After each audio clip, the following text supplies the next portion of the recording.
Hello, I'm John, the executive producer here at Final Show Films. I got a few notes for you before the show. First, I want to thank you all for watching. We couldn't do what we do or the amount of things that we do without the support of you, the viewer. If you want to support us financially, which we always appreciate, you can go to our Patreon page at patreon.com/fsfilms, where you can donate as little as $1 a month to help us continue this and all the things that we do. I want to give a special shout out to our $25 supporters, Antitonic, Waterflame, and Samantha Bates. Second, I want to let you all know that we here at Final Show Films are planning a little get-together up at Gen Con this year. That's August 2nd through 5th up at Indianapolis. We're going to be up there just sort of hanging out, enjoying the con, spending time together, and if any of you guys want to come up and say hi, please feel free. We don't bite unless you want us to. And if you enjoy whatever it is you're about to watch or listen to, be sure to check out our website at finalshowfilms.com, where you can find links to all of our other content, both podcast and video. And be sure to follow me at John A. Bates on Twitter for more updates on all of the content we're creating in the future. In the meantime, thanks for watching, and I hope you enjoy. Hello, everyone, and welcome to Breakverse, where I am Aaron, I am the GM. Hello, everyone. This party is going to start introducing themselves, starting with Jeremy. Hello, I am Jeremy. I play Click Clack, the Kenku Rogue. Okay. And Kat. Hi, I'm Kat, and I play Ska, the Wood Elf Barbarian Cleric. And Jack. Hey everybody, I'm Jack, and I play Ragnar Einherjar, the Dwarven Paladin of Conquest. And Navarin, who is either frozen or doing a very impressive freeze frame. Hi, I'm Navarin. I'm playing Alistair Amaran, the half-elf bard. Well, and joining us, at least for a little while, Auntie. Hi, I am Antitonic, and I am playing Kasi, the Naga sorcerer. Cool. So, we're going to quickly... Last time on Breakverse, the party was heading towards the Silver Peaks when they were beset by a small band of quicklings, creatures of the Fey and of Speed, that beset upon the party to pillage and cause mischief. Having stolen something valuable from Click Clack, they ran off, pursued by the rogue. And eventually, after another scuffle, Click Clack went down. The rest of the party tried to find him, eventually ending up in a feywild scrapyard.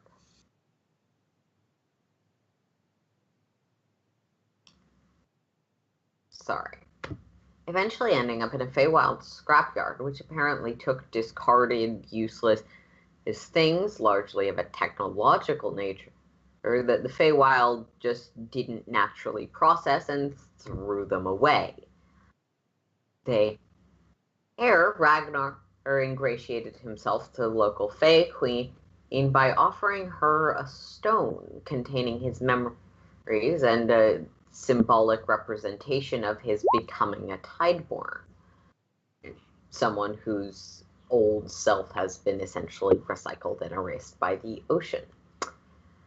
As the scrapyard started to flood with seawater and the Fae started to change, the party departed by the same mushroom circle through which they had entered, with one party member, Chloe, who'd previously suffered a significant physical injury, expressing her concern that perhaps she would be left behind, given that this place collected things that didn't have a use.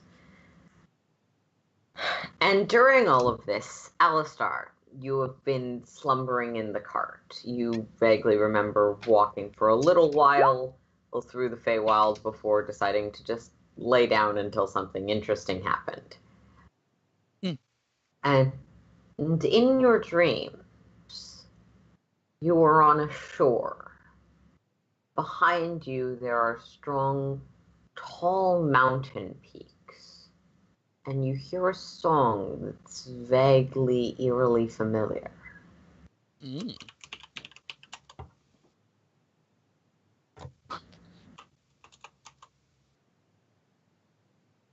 Huh? Huh? Oh, is it my turn? Is it my turn for watch? No, sorry. Nightmare. Nightmare. No.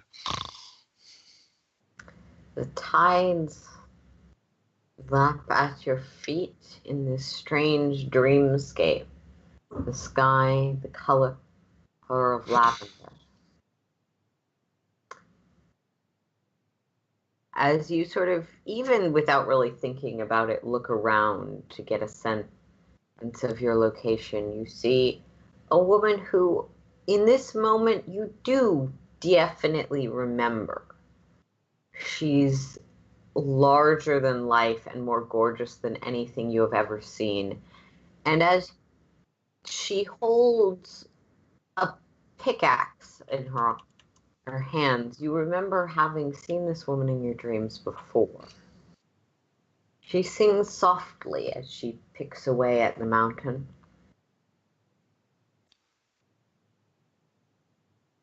Hello, nurse. Huh? Hmm?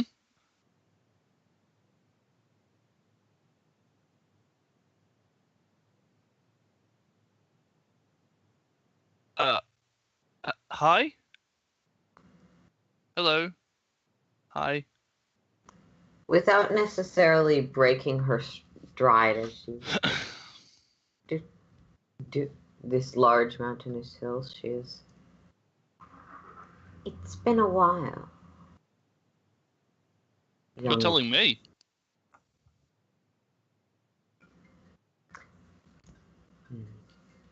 And she.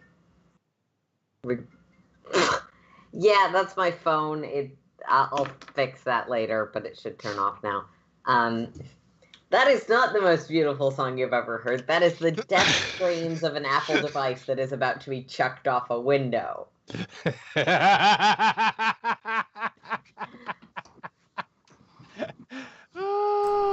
Personally, I like to think that it is the most beautiful sound that he's ever heard, and that's just another window into the fascinating landscape of Alistar's psyche. Okay. Headcanon accepted. Insert deprecated OpenGL joke here. Moving on.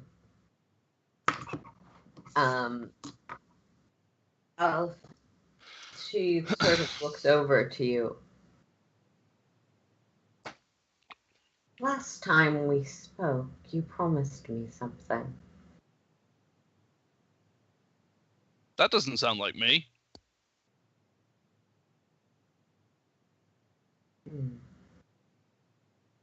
I mean, I might have done. What was it?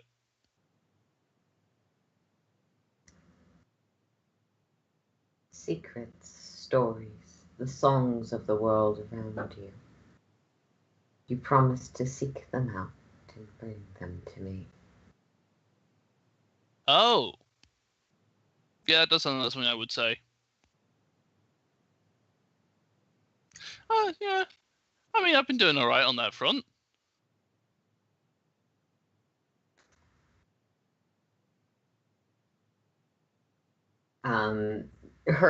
The sky, this bright lavender, starts to darken, and her enormous size is suddenly much more intimidating than it has been in the past. It is not wise to trifle with my favor. I mean, remember what you have promised me. It's also not wise to describe what's happening in my underwear right now, but turns out I'm doing that anyway. I don't think I'm a wise person.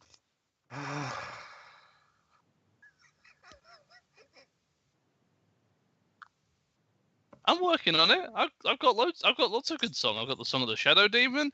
I've got the song of Betray. Hang on a minute. Why do I remember all of this? Hey, what are you doing?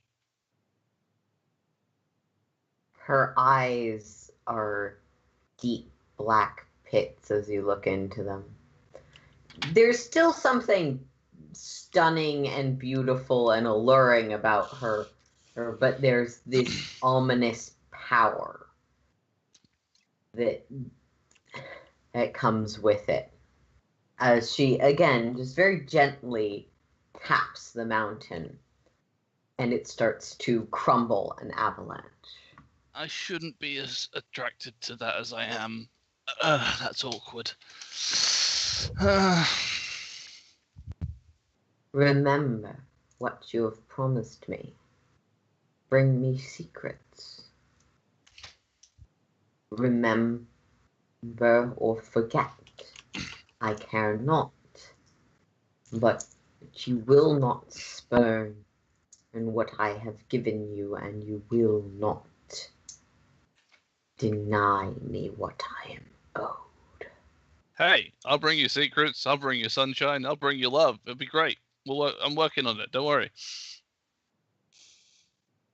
And as you say that, I'll bring you laughter. I want you to I'll roll bring me you a sunshine. persuasion check or deception as you see fit. I think he means it. Okay. She reaches down with it again, and her finger is as large as you are, and she vaguely taps your chest. Ugh.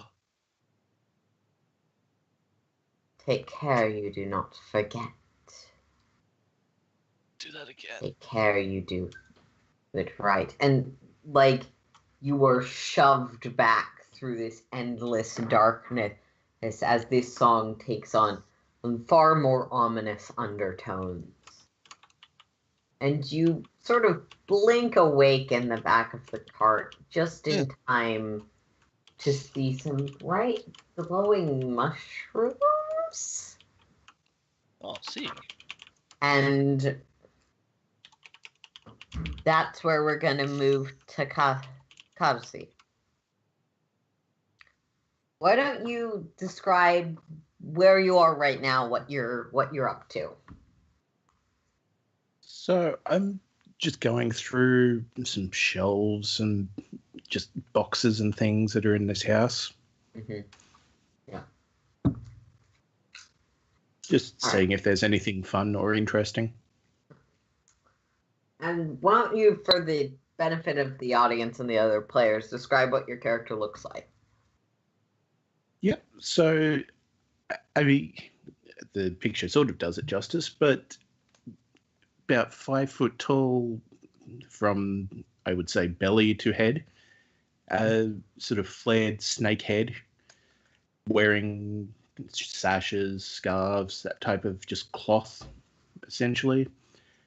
And about halfway down the tail, there's a bit of just a cheap band bronze. And about 5 to 10 foot of tail. Okay.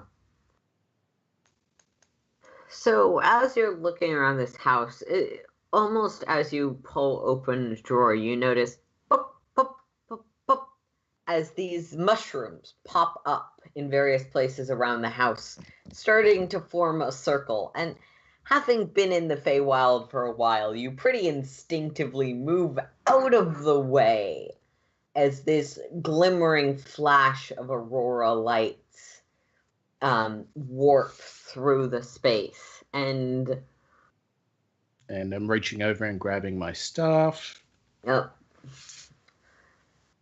As bedding and probably also the ceiling of this place shatters a bit,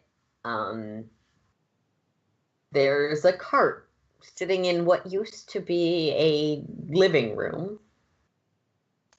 And all of you are arrayed as you were at the end of last episode among the various spaces, but now you're standing in kind of the ruins of someone's house. Ah!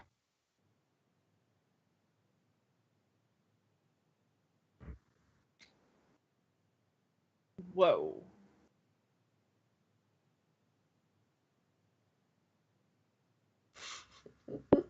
Not snake people. Point my staff at them. The fuck? Huh? Well, what's yours? There's more of you, so you have to answer first. Yes. You already. At this point, the woman with red hair that was sort of kneeling, knocking against the floor, stands up. You already got my name. It's Chloe. Chloe, what's yours? Yeah, that's a fair trade. I am Cassie, the Weaver.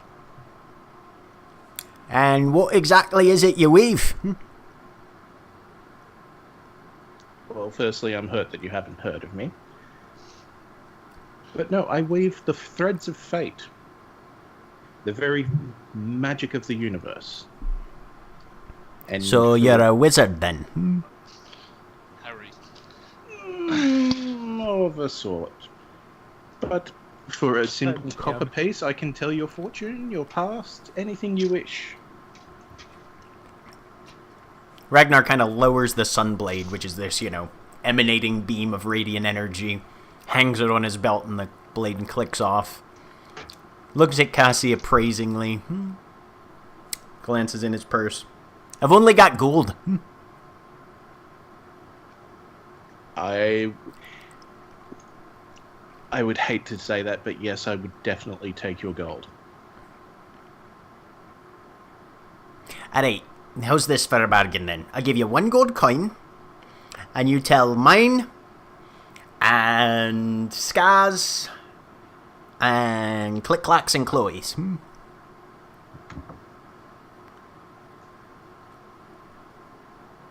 Fair, but I know how things work here, so to set your mind at ease, the services that I offer are given freely in trade, and I do not anticipate any further dealings. Fair enough then. And he holds Do it. we have an accord? Aye, that we do. And he hands over a gold piece. Okay. Who would like to be first? Scarwood. Scott will kind of glare down at Ragnar. Fine. Me, I Look, guess. usually you only get an escape. Now we get an escape and a show. Yeah. So he'll give Scar a bit of a look, up and down, and then at his belt he'll pull out a pack of cards, start shuffling them, and then just start pulling them. So for you, the Strength card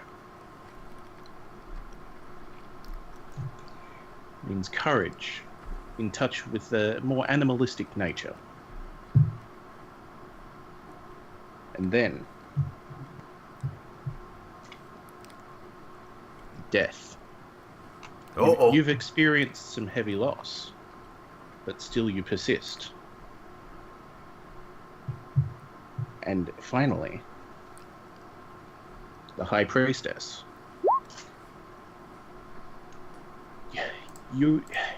This loss you have felt, it's brought you closer within yourself. There is great fortune ahead of you, I feel.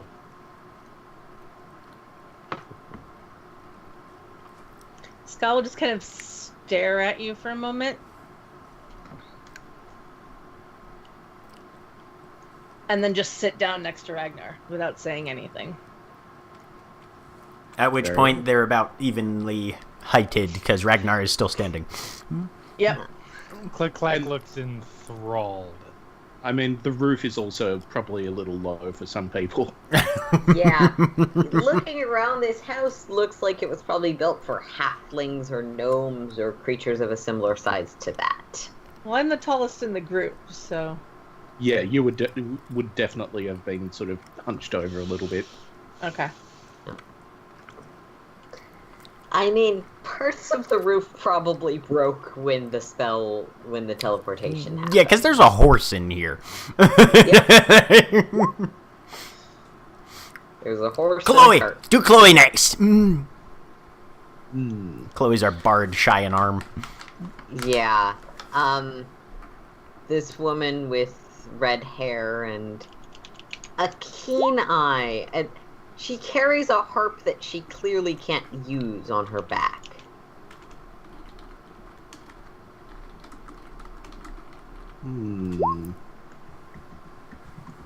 Giving a look up and down. Ooh, there's not... Perhaps someone else first.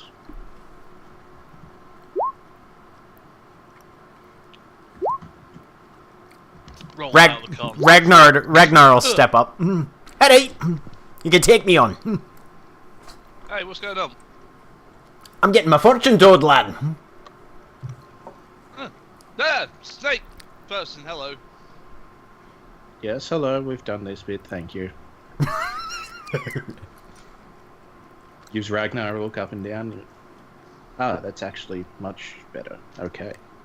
This I can work with. A little bit of side eye at that. I think you're old, Ragnar. One of the women in the cart, with sort of dark curly hair, will laugh at that. Laureate clearly getting a kick out of, oh, this I can work with for Ragnar. So, shuffling up the cards again, and starts pulling 3 in order. For you, good sir. Yep. Good. So, for you, the Judgment card, symbolizing rebirth, sort of a cyclical nature. That ain't. And then the moon. Which one? Take your pick. But in this, it symbolizes mystery, dreams, and I guess something missing. Lots of things missing. That ain't. Carry on.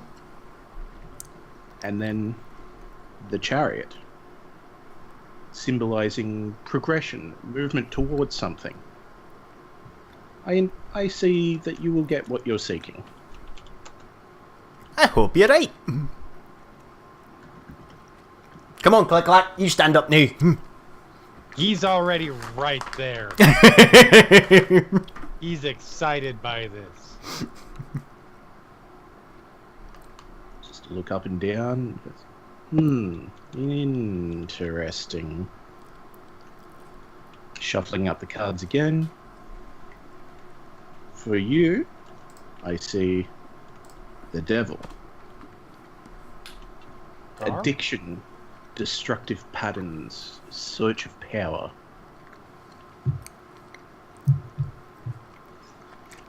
Then, the magician. Basically, this is action, seeking to regain some of this power that you've lost.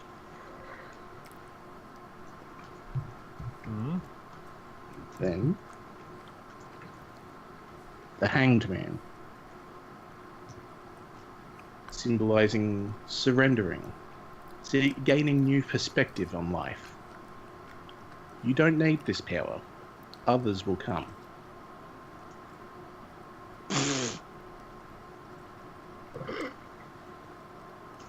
Okay, then. Don't think he agrees with you, sir. Simply not my fate to tell.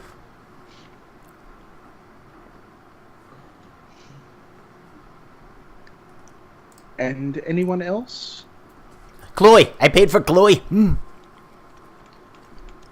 you tell me when she'll get her arm back?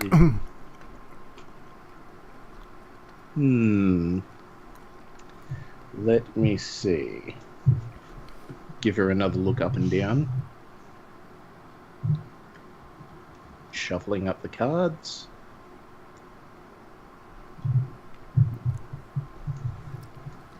So for you, the Fool,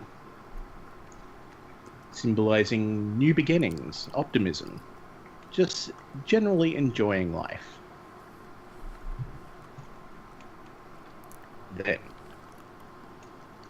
pulls a blank card.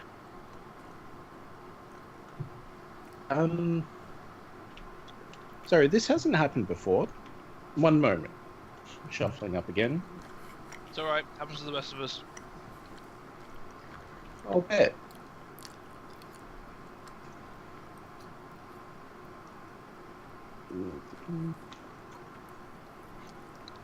We can just cuddle. Sorry, reflex.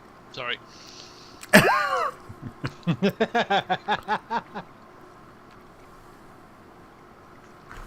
Just a second.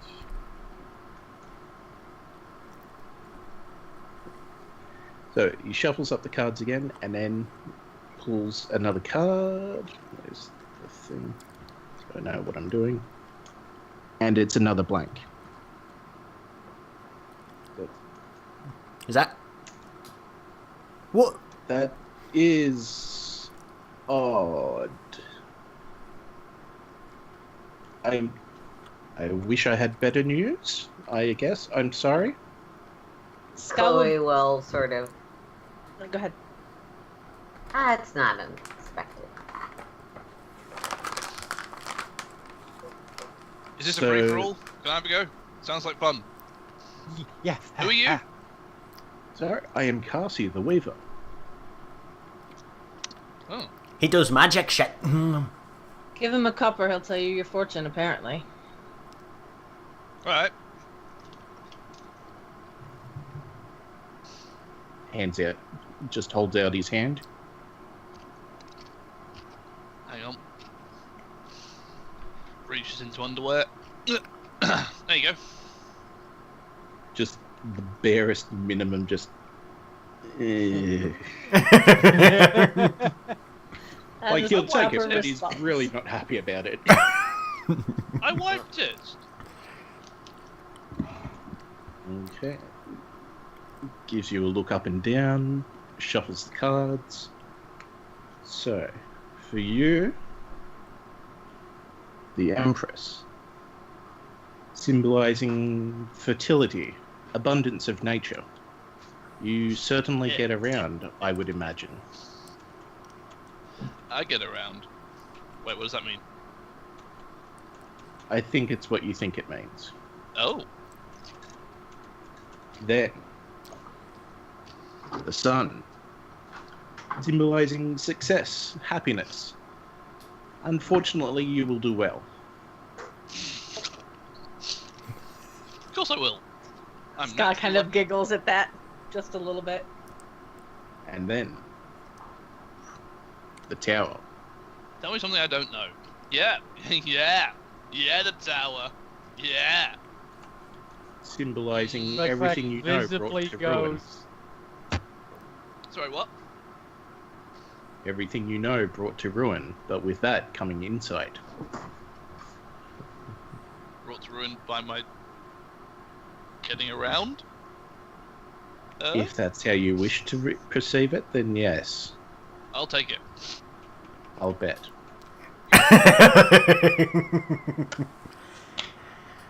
Find somewhere private if you like. So, Mr. Carsey, can you tell us roughly where we've ended up? I can, yes. Aaron? You're just a little ways outside of the Silvered Peaks. The Feywild doesn't really have like coordinates or anything, but there's landmarks that you can use. And you would know, yeah. Yeah. So, not far from the Silvered Peaks. Ah, Why? From follow- whence have you come? Well, round and about several dimensions. But no, Silver Peaks was where we're heading. We've rather fallen on our feet, I think. Nicely done, Chloe. She gives you kind of a eye roll. You know, I believe that I will give you one for free. Just sort of in general, one would say. Alright, I'll take my trousers off. Oh, sorry. No, alright, never mind. Yes. No. So, shuffling up, Drawing cards. You get the Wheel of Fortune. Changes, ups and downs. Success at a cost. Isn't it always? The Hierophant, but inverted. Normally this would mean tradition, but this means change. And finally, the Lovers. Choice, but unison. So, where are we heading? Are you Excuse me? coming up? You're coming along. Well, of course. I can't let a fortune that I told for your friend here go unanswered. I find myself quite curious. Which one's that?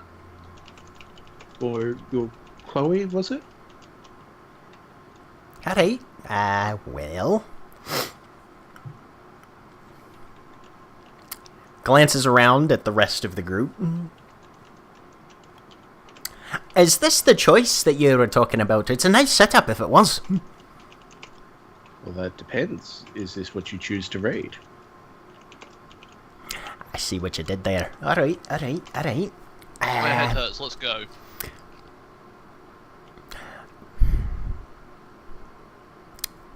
Come on, we made a snake friend. Let's go. Might I make a suggestion? Go on.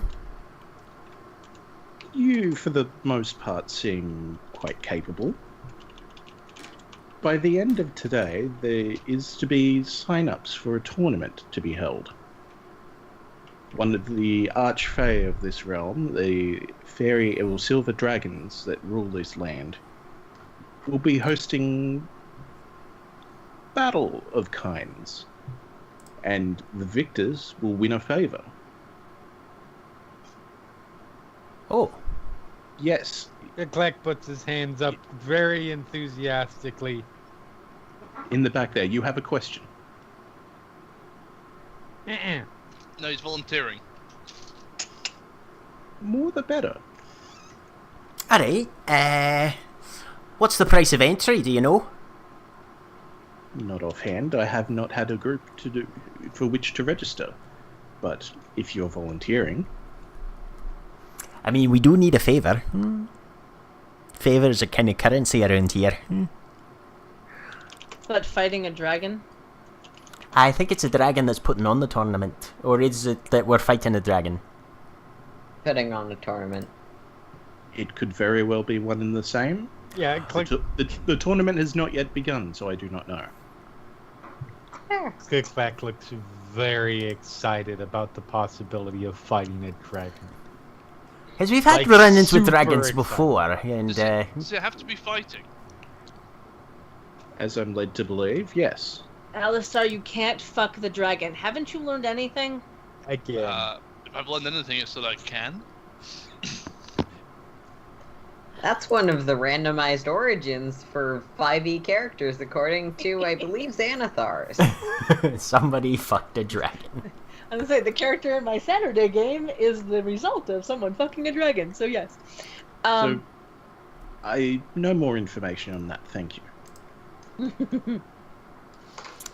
Well, alright.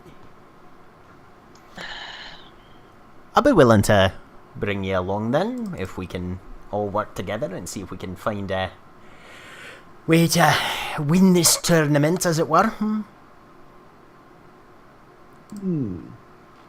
Indeed. I'm in. Of 2 course. thumbs up. Ska will look at Ragnar. You know I will follow you.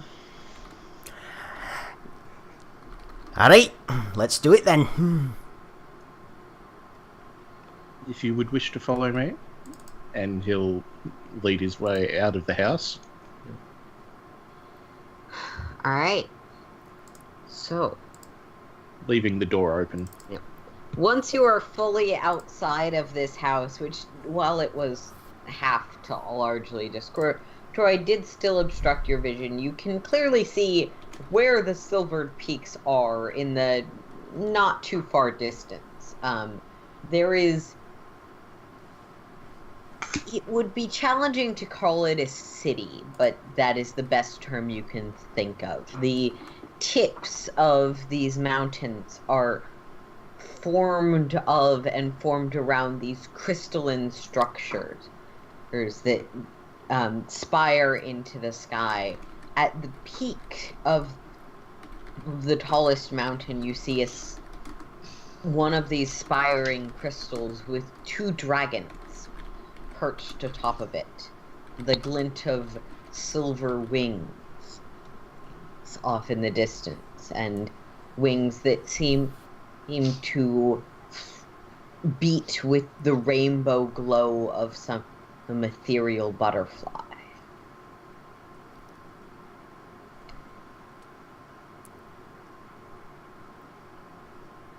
Well, that's a sight and a half. You get a low whistle from Click Clack. Scott just kind of has a jaw drop moment, and then she catches herself. So I'm guessing that's sort of where we're headed. Silver Peaks is kind of making sense now. Yes, it's all very impressive. Oh.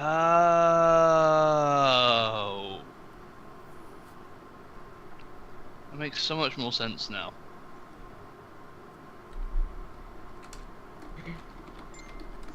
Yeah. So I would know where the sign-ups where the would be. entrance is. Aaron, what Yeah. was the name? Did we get a name or a title for the Archfey in the trash heap? I believe you did. She's the Clockwork Queen. Right. Oh, and I think I gave you a handout Ah, gotcha. that has a relation to that. So, yeah, check your handouts folder. Okay, cool. Because you got an item from that. Yes, I did.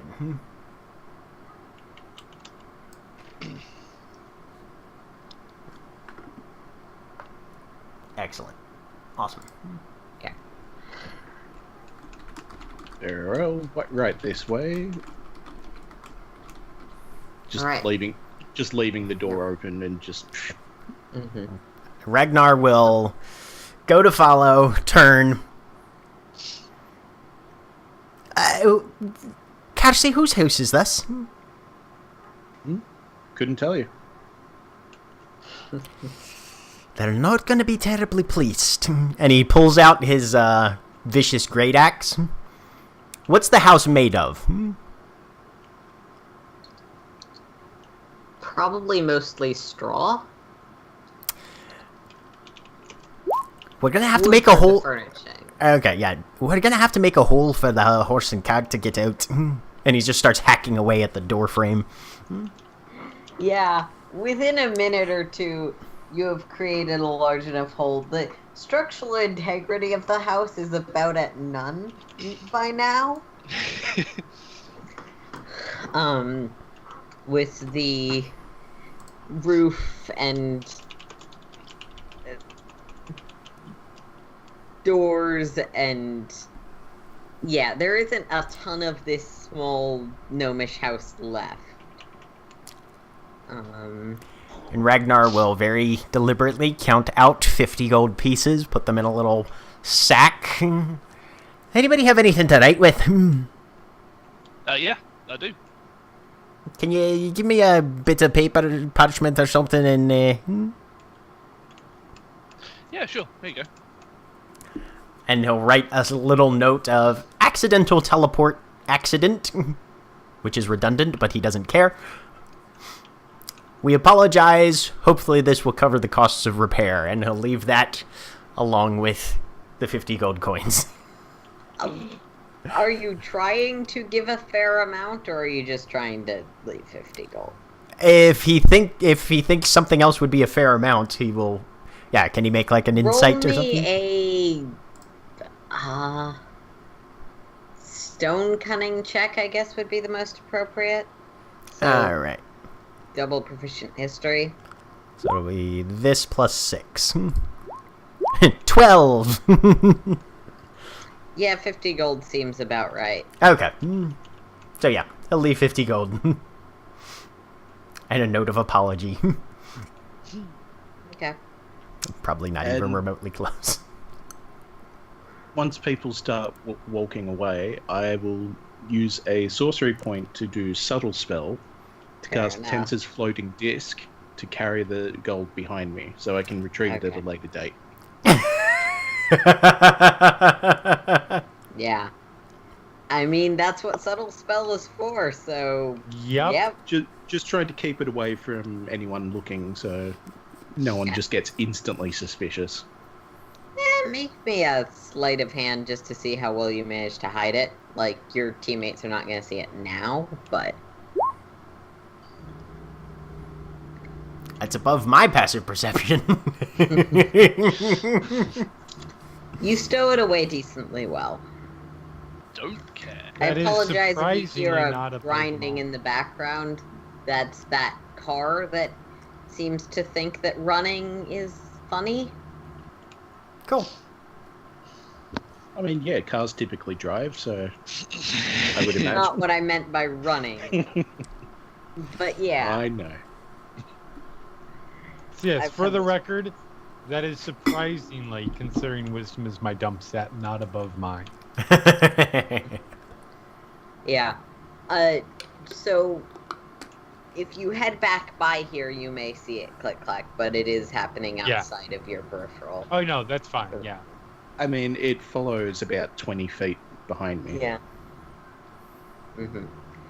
So, Fucking As passive you drive perception, into- because that does not beat mine. Yeah, same thing. as you arrive at the gates of the Silvered City, where, as we've established, no, you're not seeing this because subtle spell. However, Right. you head back by, you may see it later.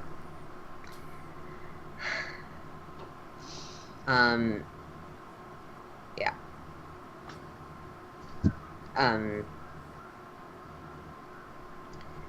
So, yeah, as you arrive at the gates of the Silvered City, this structure is huge in front of you.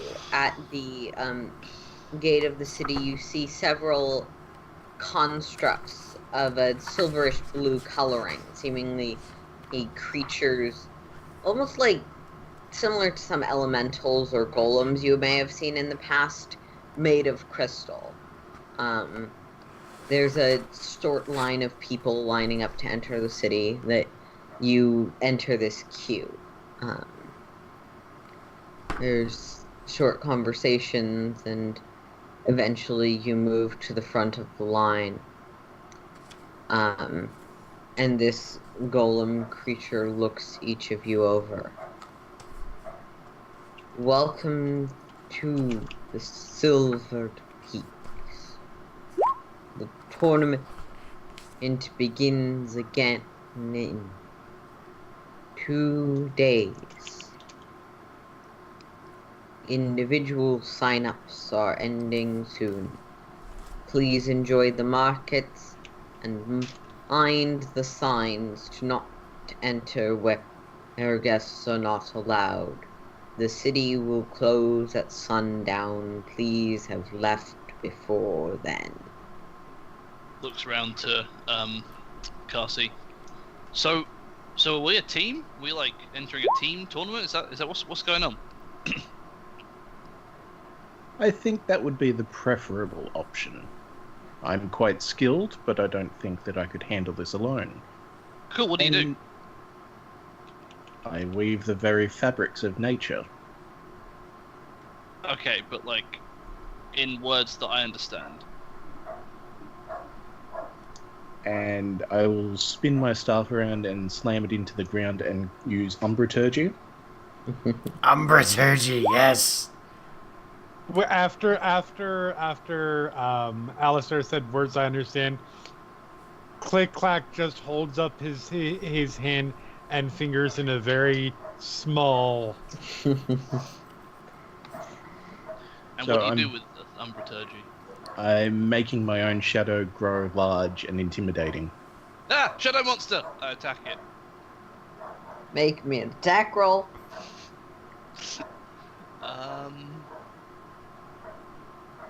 Rapier. Why You not? stab the ground where the shadow is, and it doesn't change. Oh, that was you. Yes, what you don't understand would just be limitless, you cretin. So, just trust me. Thank you. That's very kind of you. Ska will lean to Ragnar. Okay, I kind of like him now. So, according to this, gives a little rap with his knuckles on the golem thingy. Gentlemen, here we've got a couple days to prepare, but we need to sign up quickly.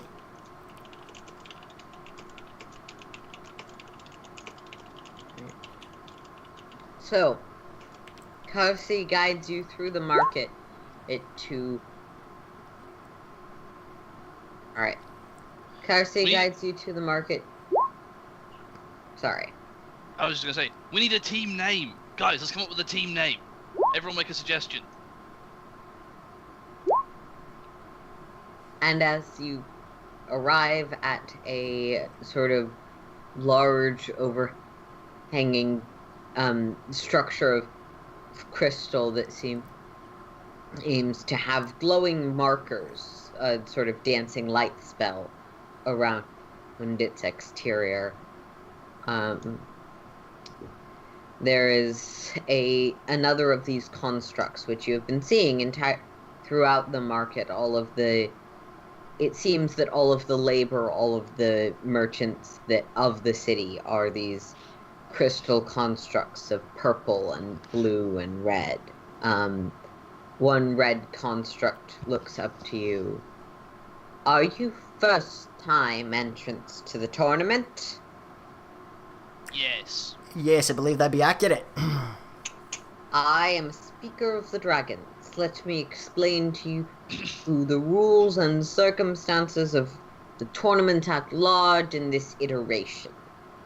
One moment, if I could. And he turns around and addresses the entire group, but specifically Alistar. You are not to ask any questions until this individual has ceased their explanations. Do I make myself clear? Why? Thumbs up.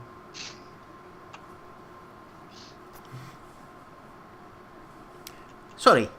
We tend to be a slightly distractible lot, a bit. Go on, sir. Squirrel! Sorry, what? Some ranger over on the side just sort of gives you a glare and holds her squirrel a bit closer. Oh shit, we're fighting Squirrel Girl? We're dead. We are doomed right now. Grabby hands motion. Squirrel girl, challenge rating 30 enemy. Chippy. At willpower summons a challenge rating 40 swarm of squirrels. I was gonna say, Tippy. Challenge ready 29. Legendary action. Call in help. Any other powerful being assists her. Best friends with Raven the Hunter. Anyway. Okay. Squirrel Girl is great. You should read it. But, yeah. The tournament... There are 2 tournaments within the tournament. There is the tournament for single individuals to prove individual might for individual reward, and there is the tournament for teams. Typically, the teams are entered by a sponsor. Individuals may also be entered by a sponsor.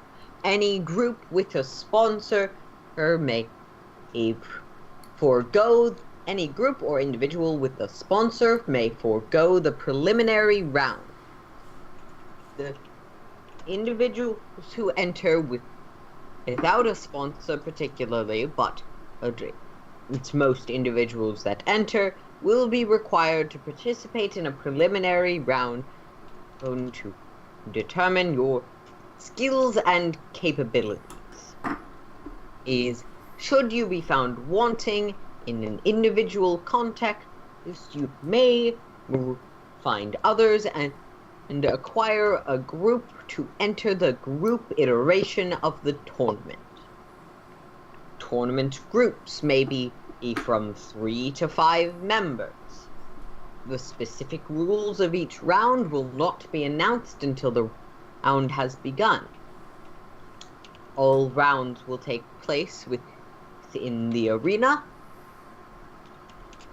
There are in many rounds certain restrictions placed upon the tournament to determine skill and test your limits and restrictions.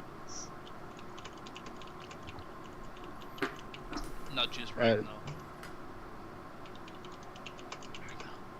Ragnar holds up a finger like, wait a minute. Kelsey will turn to Click Clack. And so, your sponsor?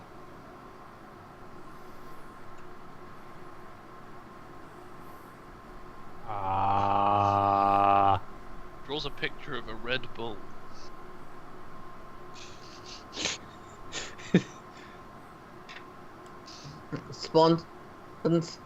If a group is sponsored, they will forego the preliminary. Any sponsoring entity will be the one to receive the boon for a sponsored group.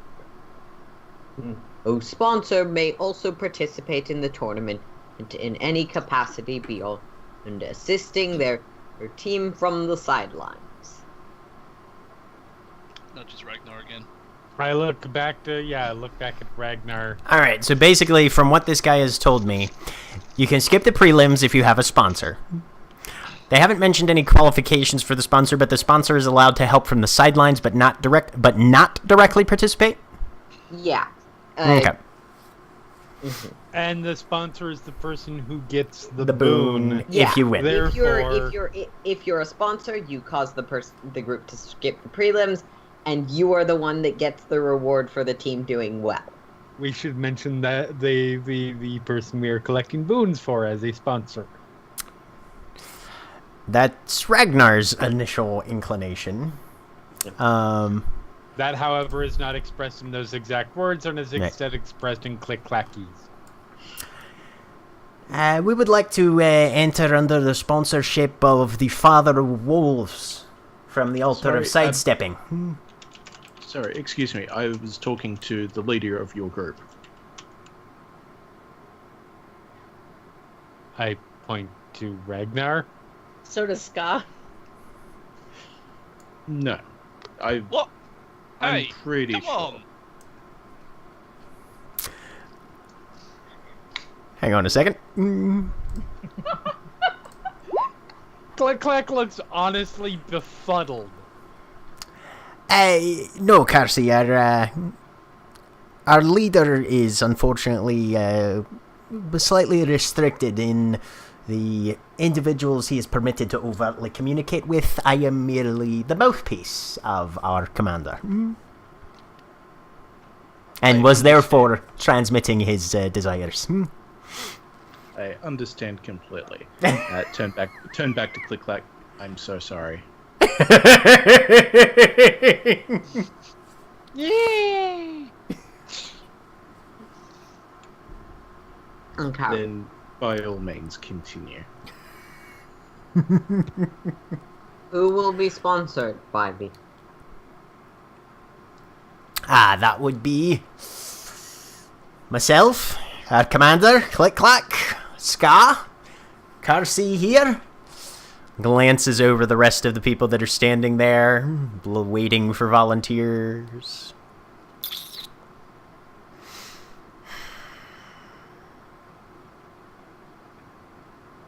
Carsey, who do you think should be our fifth? What does the future tell you on that?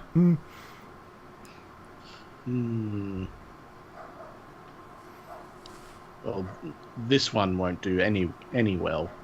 Looking at Alistair. Huh? What?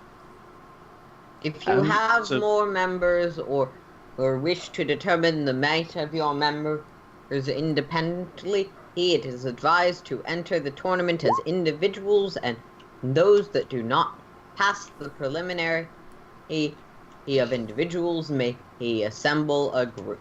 Or those who do pass the preliminary of individuals may then assemble a group of the most capable.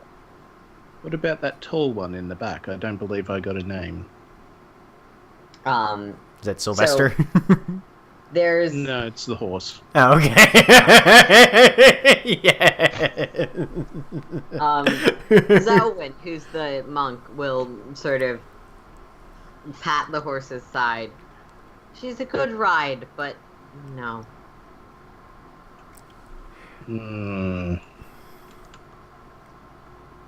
Well, I'm out of ideas then. Fair enough. And he grabs a pair of dice out of his pocket and just rolls them. Okay. Alistair, you're in. Oh, excellent. What am I in for? Life. Ah. Oh, well, this will be good. They said if we don't have any restrictions or limits, and I've never had any limits, so I think I'm good there. We know. If that becomes relevant, I'm sure they'll inform us. Excellent. Alright, well, the fates have spoken, I suppose. So yes, the five of us will be signing up under the patronage of the Fathers of Wolves from the altar of sidestepping, boon to be transferred to them in the event of our victory. Understood. I will. That's clever. Yeah, I like it. Hang on. Like, group huddle. Wait until they're done. Don't we need to ask first? Waits to see if there's any more to the sign-up procedure than what we've already stated. If you wish to continue as a group, assemble here in 2 days. Is time at dawn. 2 days' time at dawn. Alright. We Why shall dawn? see you later then. Because those are the rules. Deal with it. It's so early. So this is what Alternatively- you wish? Aye, I To- think so. To give the boon to another and not for yourselves? Well, we kind of need to give it to him anyway, even if we did have it ourselves, because he needs him to get us home. I'm always up for giving it to someone else. We know. Please stop talking. Oh, you don't mean that. I think he does. Most people do when they tell you. No, We always mean it. I don't think so. You're all just joshing me. I know, it's fine. I love you guys too. No means no, Alistair. I know. What? Huh? Come on. Alistair understands consent, just not in the context of friendship. Yeah. Okay.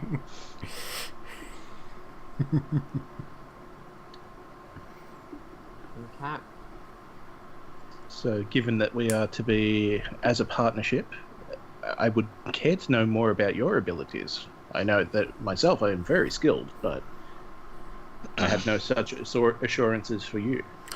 Well, Ska and I both hit things very, very hard.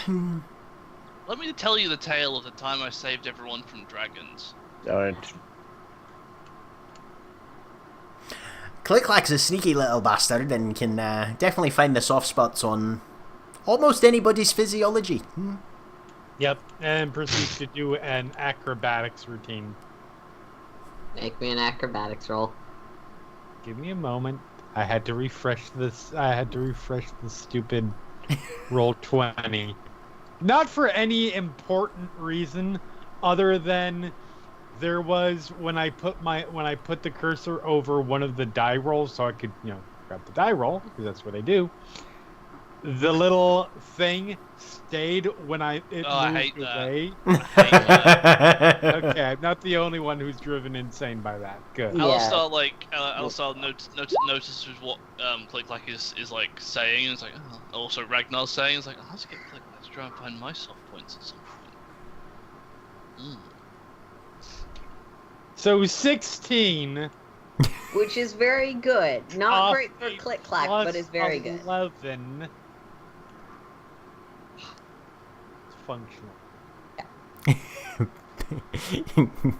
Click Clack's like, It's I above serviceable. give it a soft C. A soft C minus. And it's an 8.5 from the Russian judge. And while we're here, is there anyone that you wish to attempt the individual tournament? Perhaps to also gain a boon for yourselves then?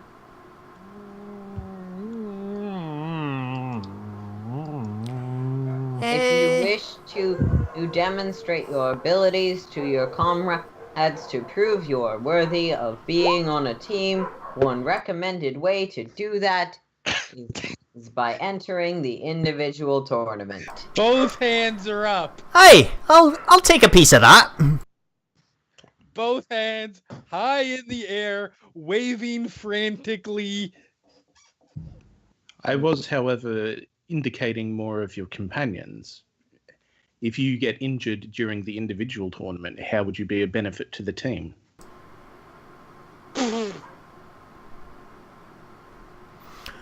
Well, Lorette, Zawin, Sylvester, Chloe?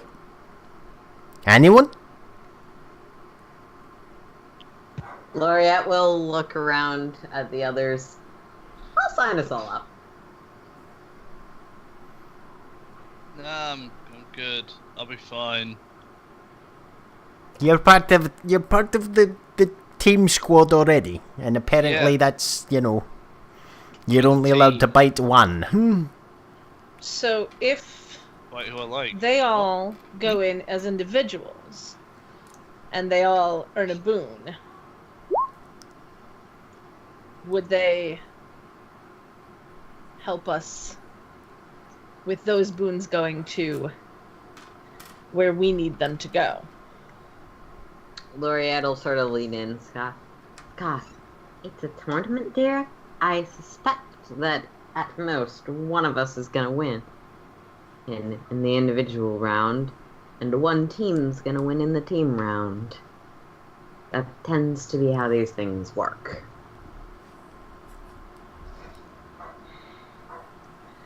I've never really done the whole tournament thing. You should. It's fun. I mean, Well, apparently I'm going to, so... us.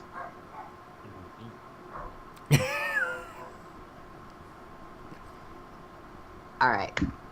So, let me understand this out of character. Click Clack has signed up for the individuals and plans to eventually compete with the team. Yes. Ragnar has signed up with the individuals but plans Yes, to compete with he's the team? doing the same thing too, Okay. because he's a Because dumbass. we are both dumb. Alistar and Auntie doesn't have his character name in his Roll20 name. Carsey. Alistar and Kelsey are not competing as individuals, but plan to compete as the team. Mm-hmm. What's Ska's plan? Because I haven't heard. Ska is not going to do the individual thing. Okay. Yeah. Yeah. Plus, I think it'd be awesome to fight for Ragnar and Click Clack to fight. Yes. Well, so I think that this was in the spiel, but just out of character to clarify, the prelims are not fights against other people. They Right. are proving that you're of the skill level to participate. Yeah. If you're going through as individuals, then you might fight in the tournament bracket. Right. Exactly. Okay. Ragnar There's has no need Ragnar to has be ar- a personal thing. Ragnar has already decided that everybody in the army is going to at least pass the prelims, and then we'll probably take the top 5 spots in the individuals as well. Okay. He's that kind of military commander. Sure. Chloe is totally in a position to win. And keep in mind, you only need a minute. A team is 3 to 5, so you, even if Ragnar and Click Clack choose to go ahead as individuals, you have a team's worth. Right. Might I inquire what sponsorship entails? The sponsors is to affirm the capabilities of the group and prevent joke entries, and thus sponsors propel a group or individual they sponsor past the prelims. A sponsor receives the boon if their sponsored group wins. Yes, but what does that entail? Would a payment be necessary, or some sort Any of deal? agreement reached between sponsors and their champions is between the sponsors and the champions. As long as the champions understand that the reward will not go to them, and the sponsor is free to arrange whatever arrangement suits that group. Noted. And However, sponsors cannot also compete. They can only assist their champions from the sidelines. now, would that affect the team tournament? Yes. Sponsors cannot compete in this round, this iteration of the tournament in any capacity other than being sponsors to prevent favoritism, rigging, and other issues. So, like, I couldn't sponsor Click Clack and he sponsor me. No. Right. But No. hypothetically, if I were to sponsor someone, then I could still compete in the team tournament. No, you could not. Okay.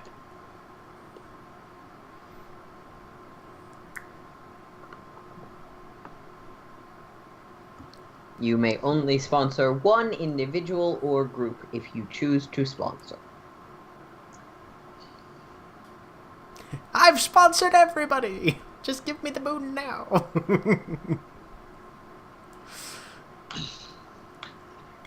Alright, well, I think that boat settles it for the bookkeeping then. Alright. Carsey, do you know anywhere around here that we can get a decent drink? That depends on your preference of flavour. Well, as the saying goes, I like my ale like I like my women, stout and bitter. I believe you. And on that note, we're gonna head to break. Alright, guys, we will be back in a few.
Live. Okay. So, having been offered that and having been told at the gate that the city closes at dusk, you have most of the day to explore this crystalline city at the top of the mountain. It is, to all of your sensibilities, rather cold here. Not freezing, and there's no frost or snow on the ground, but at the same time, it's that sort of crisp, definitely below freezing weather.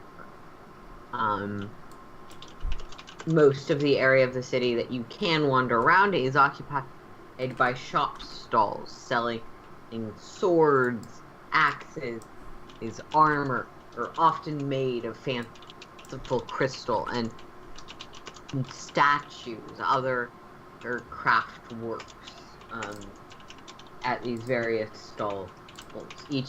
Every stall, every position, the few people you see wandering around as potential law enforcers or picking up trash are these crystalline golems.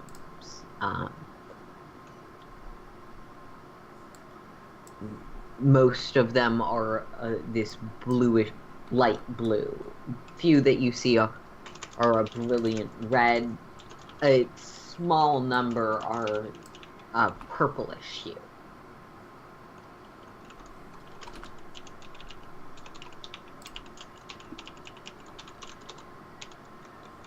So I'm just doing my best to guide them around. I mean, they've said they wanted a drink, so somewhere for a drink. And Yeah, just pointing out what's available. Yeah.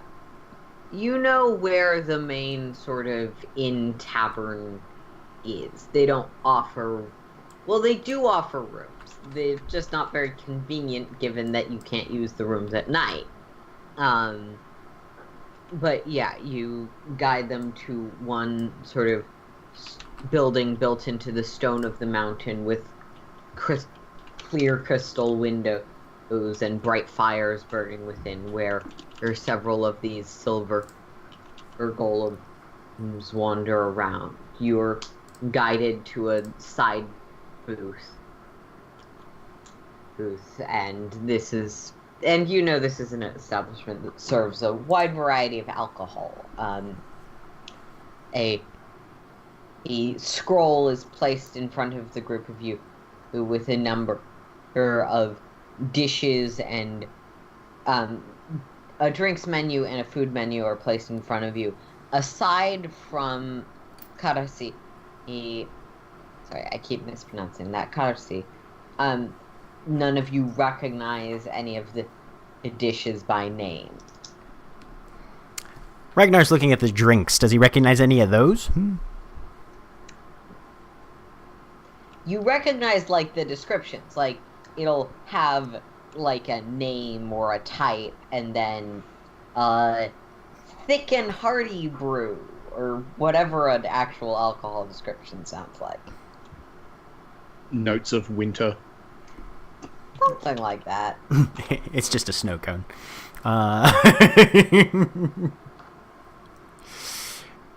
Feel like if alcohol worked in Slurpee form, that would be a thing. It is a thing. Alcohol absolutely works in Slurpee form, and it is 100% a thing. Yep, and it's great. It is amazing.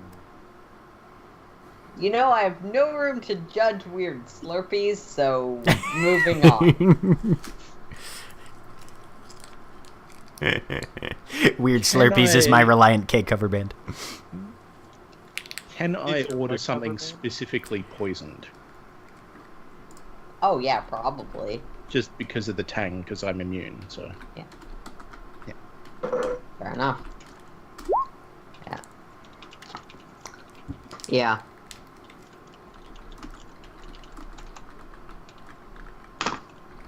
Anyone else having anything? You seemed quite insistent on coming.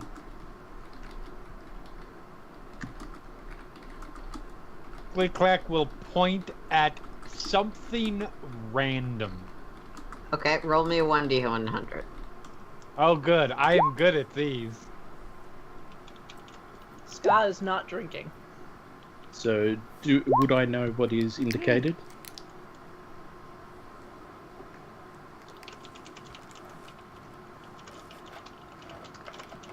Yeah, it's on the drinks menu or the food menu. Depends on what good clap No, is that pointing. was for Jeremy. Okay.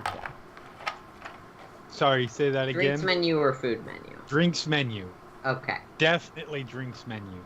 This one is not poisoned. It's not something you've ever had yourself, but you recognize parts of the description, and the description is intelligible to anyone who is familiar with the way drinks tend to be described. And yeah. Is it something that I think he would like, just based off my impression? Based off of your impression of Click Clack, you don't necessarily know his alcohol tolerance. You think the presentation will at least amuse him. All right. Ragnar takes a look at the drinks menu, decides he doesn't feel like reading, and looks for just a member of the wait staff. Okay. Yeah, it's easy enough. One of these crystal golems is easily called over to you. Can I be of assistance? You can indeed, my good fella. Here's 10 gold. Fuck me up! Roll me a persuasion check for how clearly you communicate what you mean. Okay. Can I? That's a Can't wait 16. for him to get punched in the face. Can I interject in Sylvan? Mm-hmm. He can't take much. Give him something very light. Roll me a persuasion roll. I would like to use my Tides of Chaos Absolutely, go for it. to get advantage on that. So, persuasion, wasn't it? It's a 17. Beats Ragnar's 16. Okay. He will look to each of you, and in Sylvan and Common respectively, understood. Walk away. So, Scott, were you gonna order anything? Nope. Okay. Skyla's not drinking. She's good. All right. So your drinks are brought out. Karsi, you get a large mug of a bubbling green liquid that sort of oozes with a slight whiff of that sharp scent of definitely poisoned. Just how I like it.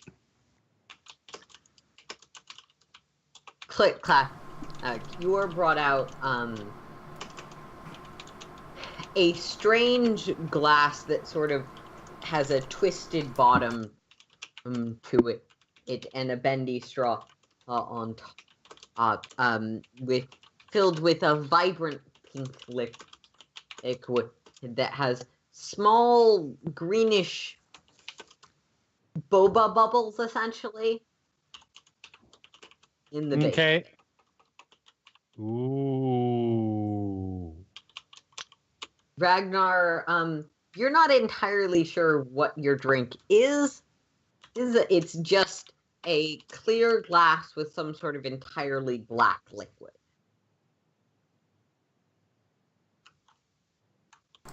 Is it like full beverage size, or is it like a shot, or what? It's about full beverage size. Okay. He'll take a sip. Okay. Make me a mastery check. Something real quick. Because you just took a sip, make me a... It's not a save. Fine. Make me a Constitution save with advantage. Okay.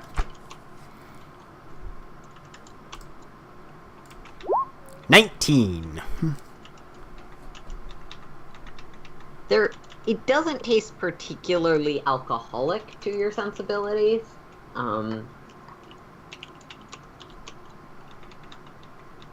Like, there's definitely a kick to it that's a bit weird. He'll roll with it. This is the first time to the Feywild. He doesn't know what their drinks taste like. Yep. And he's going to take the opportunity while we're just relaxing, getting drinks, to attune to the scrap boon over a short rest. Okay. As a reminder, you can have a maximum of 3 things attuned at any given time. Yes, he will have his Amulet of Non-Detection, his Sunblade, and this. Cool. Yeah. And as I see Ragnar drinking, I'm just going to hold up my mug and just give him a bit of a toast. It's like, yeah, I know what you got. Ragnar will cheers you right back. All right. It's a rather nice establishment you found for us here, Carsey. Much appreciated. Ragnar, are you going to continue drinking it? Oh, yeah. Okay. Make me another Constitution save, this one with disadvantage, because you are doing a continued section of drinking this. Oh, okay. 23. You're still fine.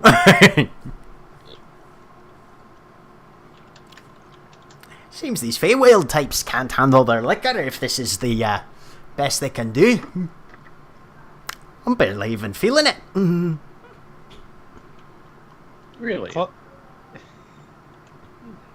Click Clack has spent several, perhaps a couple of minutes just staring at the drink, like looking at like getting down low and looking at it and going over.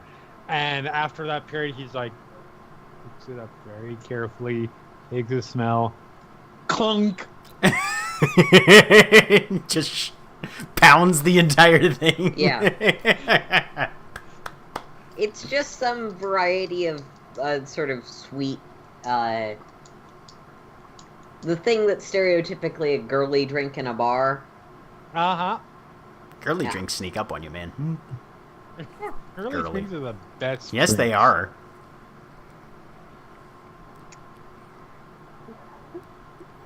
Raise the hand. Yeah. You get another one. He's gonna be laying into those. Yeah. Okay, so you guys just gonna continue drinking or any conversation? So, Carsey, if a man was to be looking for, say, a better class of heavy armor around these parts, I hear that the Silvered Peaks is the best place to get it. Do you have any recommendations on that score?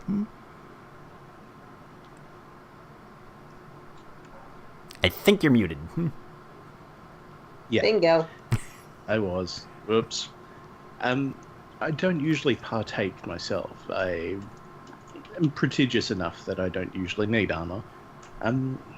Aaron, would I have seen anything around that might suit? Yeah, so you know the Silvered Peaks is known for its craft stuff in addition to these tournaments.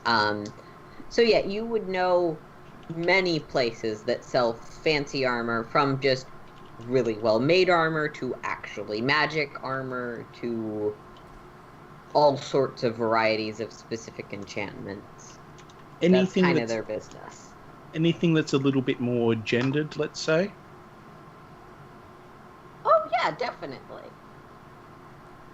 They make armor for all types and body shapes and sizes and all sorts of aesthetics. But you would know a stall that specifically might cater to certain Demographics. stereotypically gendered forms.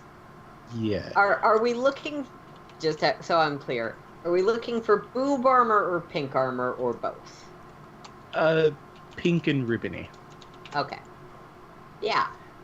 It would still provide all the same benefits, but just be excessively girly. Yeah, you definitely know a place where you could find that. I think that I might be able to help you. Ah, splendid. All right. Would you care to go now, or are you still enjoying your drink? I think I'll order one for the road, but I'd be willing to go have a bit of a look. Assuming enough time has passed for me to have attuned to the scrap boon. You have. Okay. As listed, it doesn't actually provide any benefits, but Okay. yet that you know of. Right, yeah. No, he was mostly doing it for the, do I eventually discover anything about this? But he's going to just hang on to it. Yep. Yeah. And he'll flag down another one of the golems. Is this the strongest that you have in the house?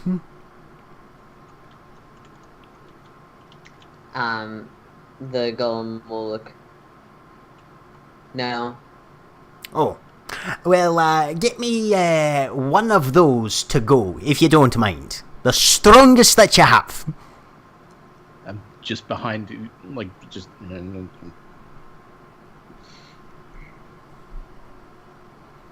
Sorry, Auntie. What are you doing behind him? Just trying to avoid Ragnar, just going, not that strong. Just without, Okay. with non-verbally, just to... All right. Persuasion checks from both of you. Whoops, I'm not at disadvantage anymore. And I can't use my thing for advantage, so... Let me try that again. 24. So 11 versus 24. Or 11, yeah. The person will nod, head to the back. And Ragnar, this time they come out with a very thick-looking stone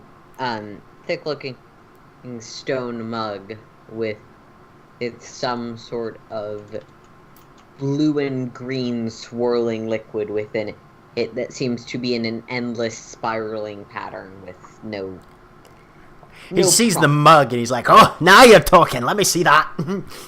And he'll take a swig out of this one. All right. Click Clack is on like his fourth. So Click Clack is dead. Click Clack, you're probably, like I said, they're essentially the equivalent of girly drinks. You're getting fairly drunk, cause Perfect. yeah. Click Clack's white girl wasted. Yup. Ragnar, how many hit points do you have? 78. Okay. You definitely feel some sort of kick to this one, but again, it doesn't feel like drunkenness or alcohol to you.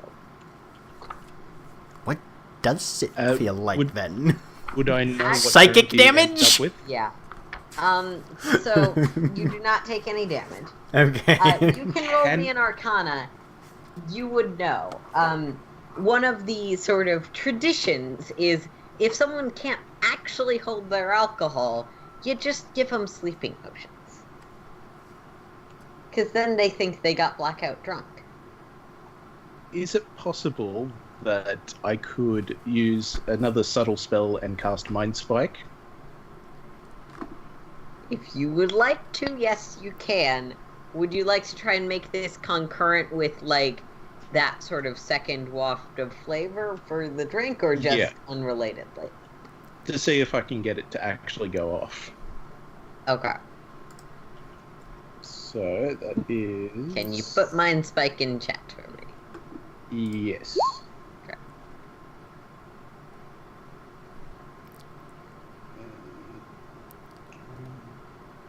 Okay. So, wisdom Sorry, save? I'm not used to magic. Fine. I can find it. Got it. Alright. Yeah. Okay, Ragnar, yeah, you're gonna need to make a wisdom save. 28. Yeah, that beats Yeah. 13. Alright, you take it. So- You take 3 damage, and as this sort of comes back up, you feel a little bit of like a, oh wow, that was a doozy. Yeah. Not bad for you as a high-ish level adventurer, but you can make that Arcana check if you want to try and figure out what you're drinking. It's gonna be with disadvantage though, because now you have some conflicting symptoms. That's an 11. With an 11, like, actually, given how long you spent attuned to the trident that I want to remind Yeah, you you have, the trident of bad dreams, you do recognize the effects of a sleep spell to the potion. to the drink itself, though that doesn't explain the sort of starting of a headache that you had for a moment there. So he's only taken a swallow of this. Yeah. Well, I rather like the flavor we've got here. And he's just going to take the mug with him. Okay. I will go to settle the bill because apparently only one drink so far has been paid for. Yeah. And I will attempt to produce the bag that Ragnar left earlier. Okay. I'm just going to say roll me another sleight of hand to see if you can pull that off without anyone noticing that that's the same bag. 20. Yeah. You produce a similarly a coin bag just from your side. And yeah. With about 15 gold, you can settle up everyone's tabs. Yep. Now, I know that a lot of like bars and restaurants and stuff will have a little merchandise stand towards the front. Does this place have one of those? There's one outside that seems to be vaguely connected to the bar, given that the city is entirely run by constructs. Okay. It's not necessarily in the bar. Then while Carsey is settling the bill, Ragnar's gonna duck outside. He wants like a hip flask. Yeah, sure. 5 silver. All right. Buys 5 silver, puts the rest of his drink in that, screws the top, stows it in his belt. Yeah. Cool. And then I'm going to try and lead him towards the armor shop that I know of. Okay. Are the rest of you gonna stay at the bar or gonna go? Ska's being unusually quiet. She's just kind of sitting there. Okay. Probably like listening to whatever stupid tale Alistar is trying to tell people, making sure that Click-Clack doesn't drink himself to death. And it's just kind of in her own head and not really paying attention. So she's probably just still going to be sitting there if they walk away. Click-Clack will get his fifth. Clang! And then slowly stagger 2 feet and woozily wander after them. Alright. Awesome. Okay. So, the 3 of you head off. Gotta love a randomly split party. It happens surprisingly often. That needs to go on the bingo card. Split party? Yeah. Yes. Yep.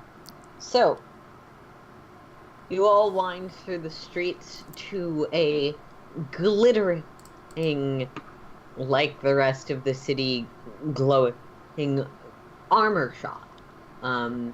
Ragnar, as you enter through this sort of ribbon curtain, you see many varieties of magical and heavier armors, all in bright colors with glistening gems, ribbon and attachments, matching handbag accessories and the like. Well, I definitely run a very colourful shop here. I like it. I had a feeling you might. There was an old dwarven armour smith, went by the name of Lisa Frank, who used to make things like this. Yeah. Sorry, I haven't heard of that one. She's a bit of a local legend back where I come from. Doesn't get out much. But when you see her workmanship, you recognise it. That's for sure. So what do they have that's in my size? I mean, the magic armor would be what's in your size because the magic armor resizes to its wearer. Yep.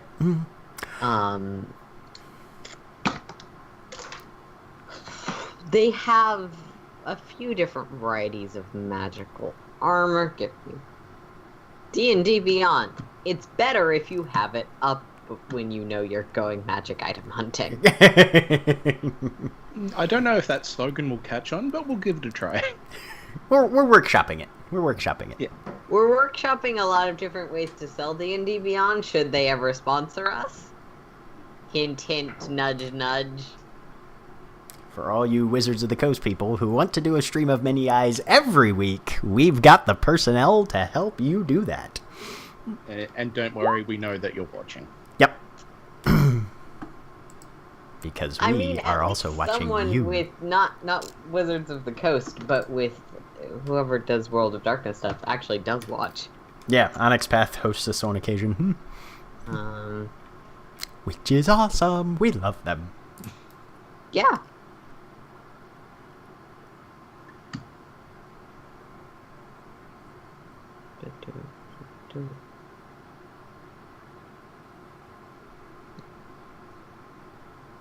So I'm just sort of towards the wall, just sort of observing. Yep.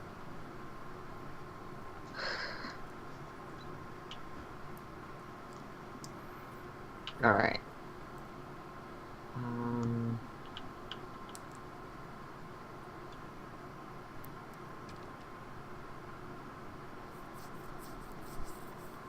All right. They have armor of resistance for fire, ice, or poison. Okay. They also have armor of vulnerability for fire, ice, or poison. Nice. They have standard +1 armor.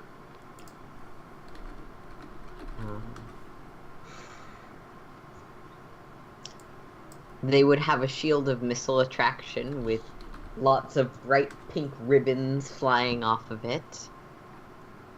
And they have armor that glows with an unusual magical light of pink pulsing energy that you do not recognize the exact properties of. If there's a golem in the shop, he'll be like, "Oi!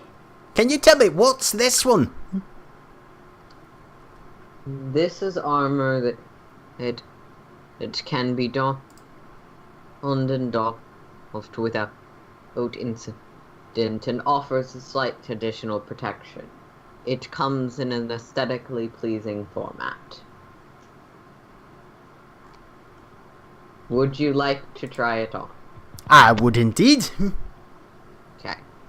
He taps the armor on the pattern and it becomes a small mirror compact, essentially. Oh, that's quite handy.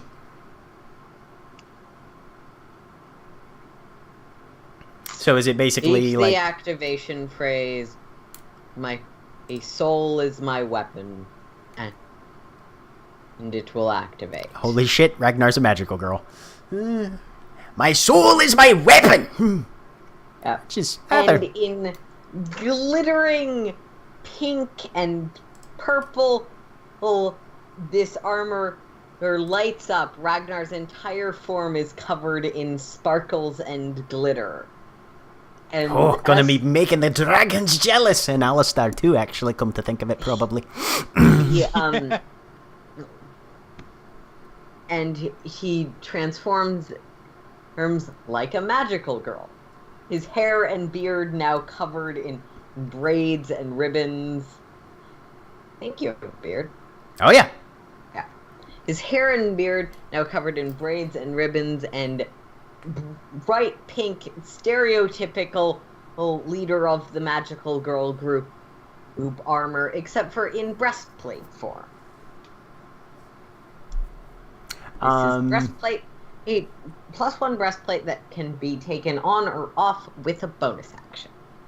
Cool. And includes magical girl transformation sequence.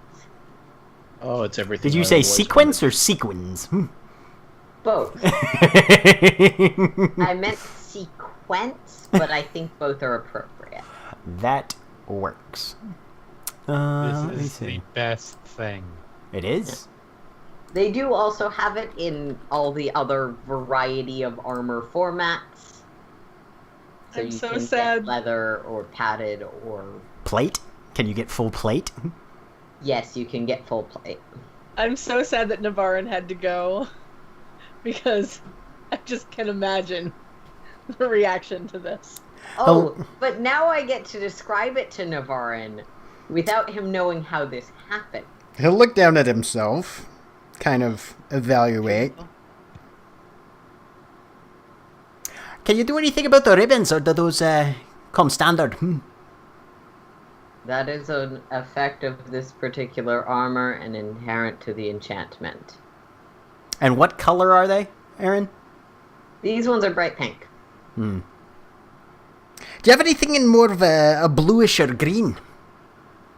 He will, like, sort of pull out a variety of these mirror compacts in teal blue, sort of a limeish, light green, purple, and black. Oh, there's a black one. That would probably work. Would you like to try it on? Full plate black, if you don't mind. He will go to the back of the room, grab the specific version you have asked for. In Sylvan, can I interject? Sorry, he's allergic to black. Maybe one of the others?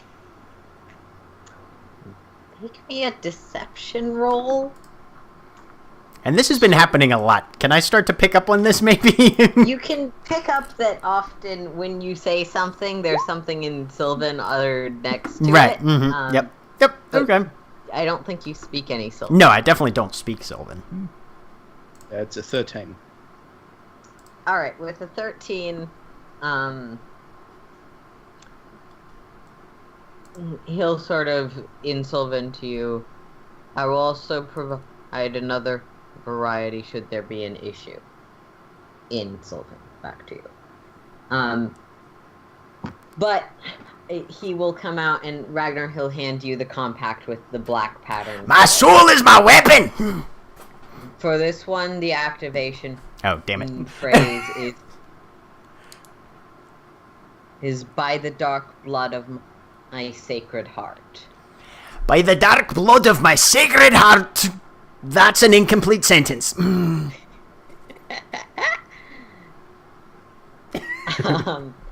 Yeah, so again, glittering transformation sequence and full plate. But Ragnar, as you look down at it, you realize that, well, it is effectively full plate. For some reason, there's big thigh cutouts and this weird midriff bit. Oh, I can see my belly! And he tries to actually undo some of the ribbons from his beard if he can. He's feeling experimental. Okay, as you undo them, they reknit themselves back into your beard. Fascinating. Black heart sacred thing.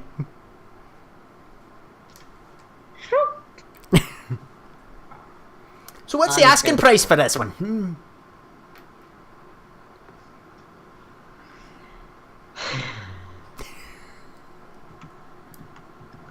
I should know this. I should know this.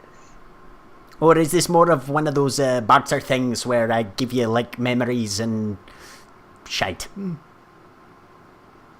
We do accept barter and trade.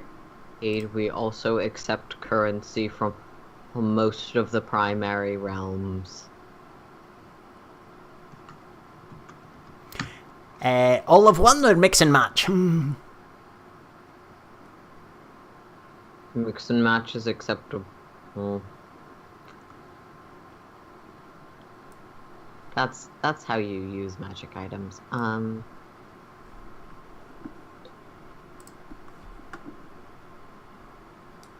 Are you quite sure on the colour? I thought the pink was quite fetching on you.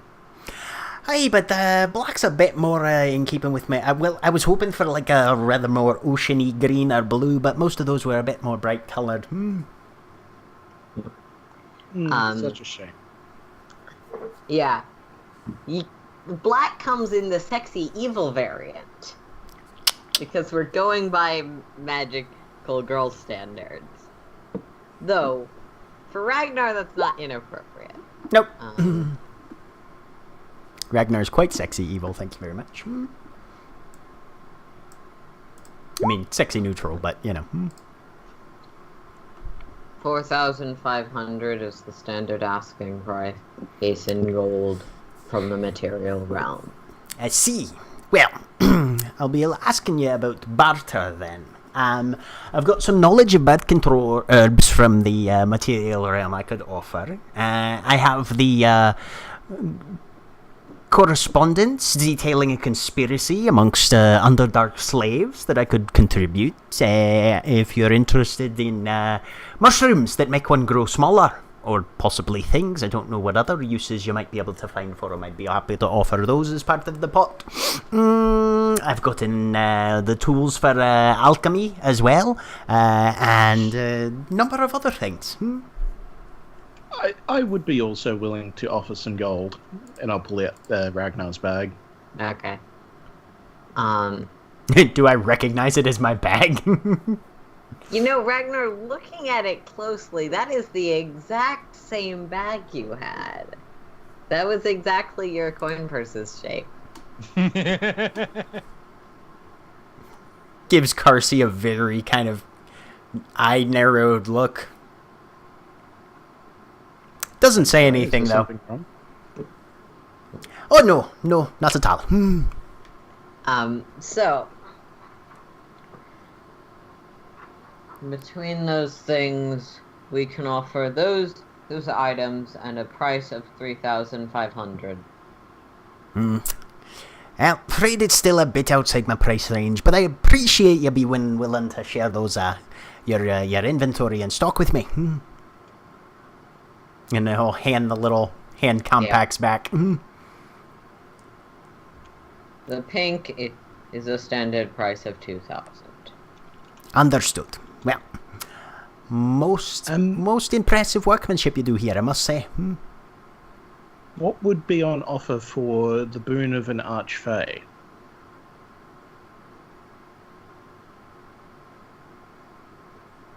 The boon of any given archfey could purchase this shop wholesale.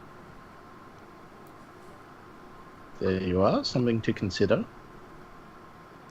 Hi. If you are to be entering the tournament for specific reference, you could ask for any number of the magic items traditionally produced in the city. That's your boon. Interesting. Or a custom item of specific make. It is not an uncommon request for those who win, even another archfey who have champions. Fair enough, then. Well, I'll certainly consider what we have to offer then afterwards. Thank you so much for your time. And Carsey, thank you for showing me this rather magnificent establishment. It's quite a lovely place, this Silver Peaks. No, believe me, it was my pleasure. Well, I suppose we should go collect our other companions and see what else is in offer for at least the next evening. I'm gonna need a place to sleep.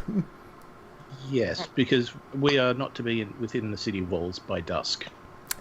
That's what I recall. Aye. Alright. Head back to the tavern. Alright, Ragnar, as you're headed back, just roll me a perception check. See if you Okay. notice something. I'm very, very good at these. I have a modifier of 1. 20. Okay. As you walk back, you do notice a variety of other armor shops you pass by. Mm-hmm. Huh. Quite a bit of production they do around here. Well, mayhap if we win the boon, I'll stop by and we'll trade it in for a number of things that might be helpful. How's Click Clack doing by this point? Click Clack is probably fairly plastered and is just sort of wandering along, sort of happy-go-lucky-ish behind. Yeah. Okay, cool. Yeah, so you arrive back at the bar without any trouble. Ska, how have you been? Scott will kind of startle at that. I'm fine. Why? Well, we went off and found the most ostentatious armor shop you've ever seen in your life. Alistar would have lost his shit just walking in the door.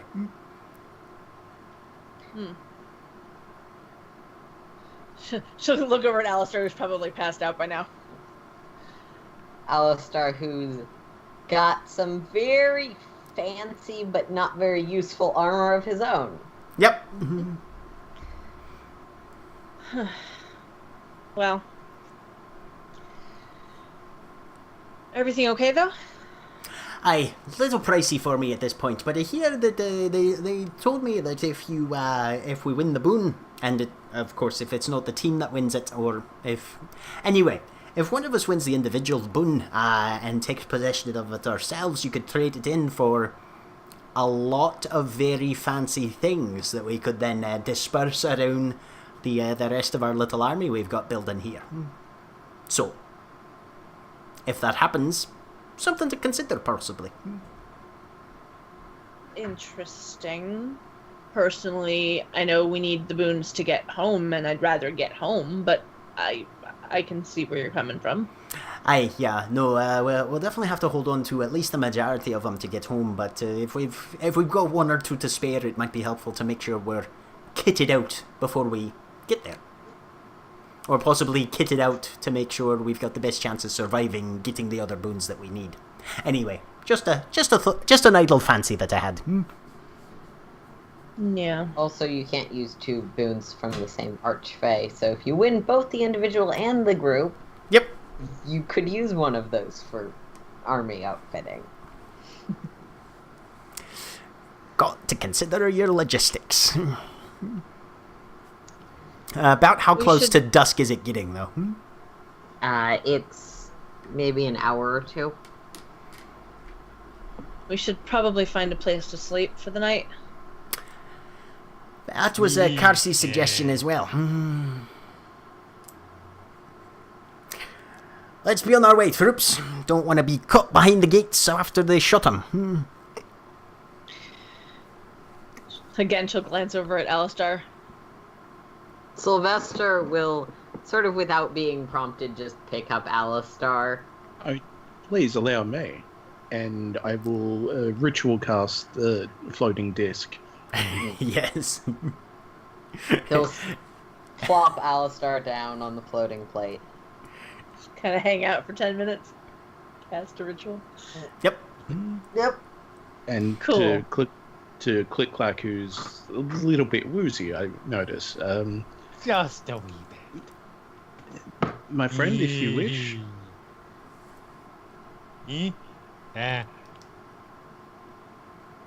Hanan. And he is just saying random nonsense, random phrases that make complete sense on their own. Yeah. But they have no context to what's As I say, are they all in common? Are they all in different a languages? variety of words. They are in a variety Nice. of languages. That's Some a of weird which dog. Jack potentially doesn't speak, but because he doesn't need to speak the language to reiterate it. Nice. So it's just a horrible mismatch of different voices as well. Yep. Mhm. Oh, good. I'm sure there's at least one caw-caw motherfucker in there. Motherfucker. Only it Possibly one probably kill stealer and comes giant. out in the exact. That's the thing is, other than his weaving and the complete lack of sense, he doesn't sound drunk at all because No. it's just mimicking the voices exactly as it's said. Yeah. So unless he's mimicking someone who was drunk, it doesn't really sound all that drunk. He sounds like an entire crowd of completely sober people having one-sided conversations into their cell phones. Yep, That's that is beautiful. entirely accurate. Yep. That is a beautiful. Sorry. What All right, lad, this way. Here, sit yourself down on the floaty bits. Yeah, you shove Alistar over a bit. Yeah, it's more like it. Alright, hold still. And we're walking. Okay. So Having collected the members of your group less able to make the journey themselves, you travel out of the city of the Silvered Peaks.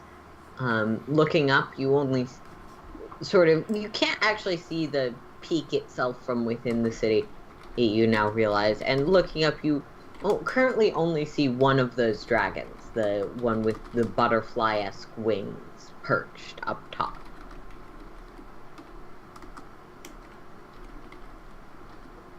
just finger twitching near the staff. It's just. Yeah. Way too far away to make any sort of contact with. Just hanging out on top of her city. Yep.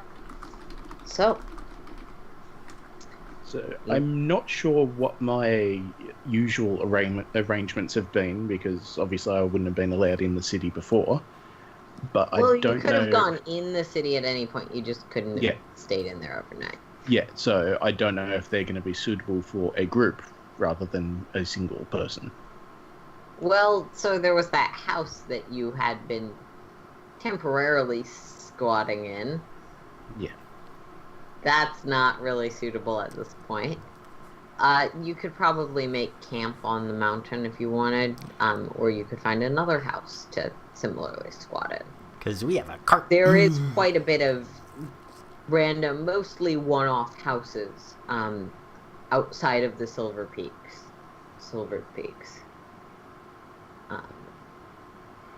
They didn't ask our names, did they, during the registration process? No, they did not. Okay. You were committing to sign up. You did not enter the arena. Okay.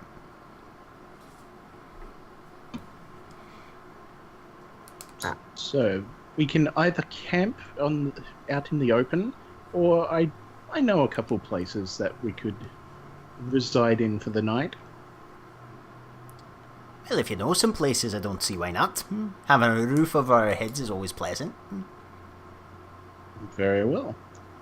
And I'll lead them out and try to find something that's basically just open for the taking.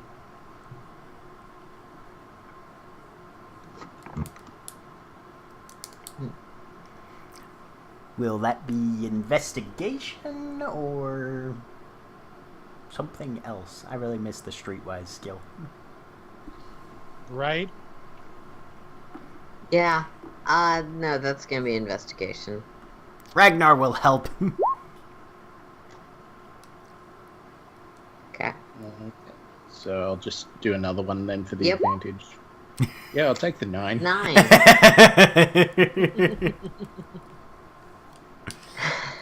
Yeah. You don't necessarily find any houses that look like particularly good targets, though you find a house. You're just not sure if it's occupied or not. Yep, this way. And I'll try to open the door and just go in. Are you gonna try and... Without magic, the door is locked.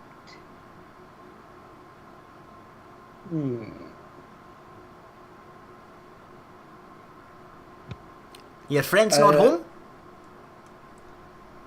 No, I seem to have misplaced the key, so one moment. Oh, Click-Clack here can help you with that. Oh, I have this. What? And I will dimension door to the other side of the door. Okay. At which point Click-Clack is already fumbling to get out his lockpicks. Alright, Click-Clack, make me a Thieves' Did you Tools get check those with back? disadvantage because you were pretty drunk. I believe I got them back. Yeah. Yeah, she gave him. By the way, I'm triggering your wild magic thing because you did Tides of Chaos. Excellent. So, Oh, that was Jeremy's. I was going to be like, damn it, yes! We have a wild Snap! save! 20. Poor Click-Clack. Ah! Oh no! So that happens. Oh, so I've never actually run a long-term game for Sorcerer before. I don't need to trigger it because you rolled a 1 on the check. Right. Okay, cool. Yeah, when you trigger Tides of Chaos, you just say roll a D100 or D100, Yeah. and it automatically surges. So do I get 2 or 1? No, you only get 1. I can't trigger it twice, Oh. though. I do think Tides of Chaos resets now. Yes. I think yes. I believe Tides of Chaos resets at any wild surge. Yeah. Mhm. Yeah. Okay, so roll a D100 for the Wild Surge itself. Woohoo! That's a good one. Oh, I'm so happy.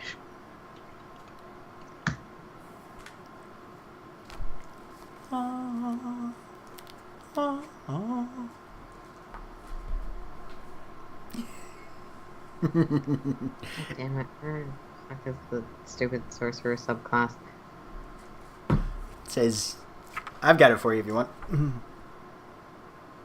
Yeah, if You are you've got the thing. You are surrounded by faint ethereal music for the next minute.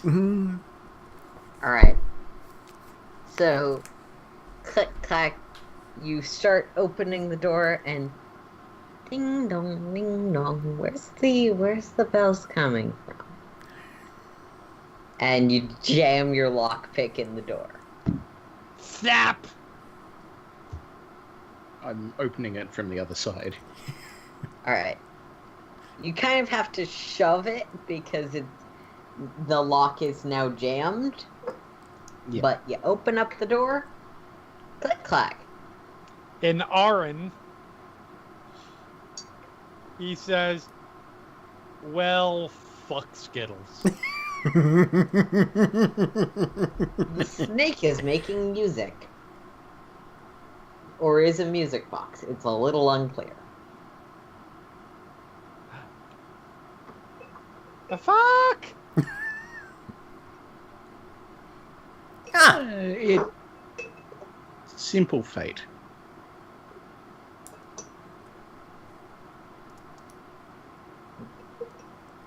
Yup.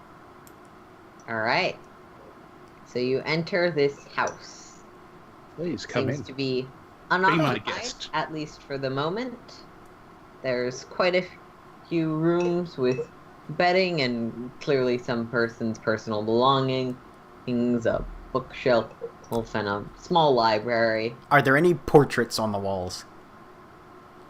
Not on the walls, but there is 1 or 2 at the bedsides in various rooms. Ragnar will go look. One of them shows a elven couple. Both of them seem to be Eladrin elves, so made of tree. The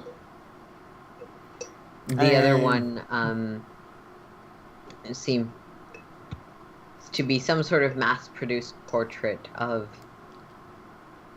a human you do not recognize. Alright, so 2 Eladrin, 1 human. At least some of these have to be the people that actually live here. Ragnar's gonna then start wandering through rooms, looking to see if there's any weapons hanging on the walls. Not on the walls, no. Okay. No, you don't find any in drawers or anything either. Okay. Don't know whether that makes me feel safer or less safe. Do you leave your weapons at home when you go out? Well, it's more of, are these the type of people that use weapons, or are these the type of people that don't need weapons because they've got magic? Valid point.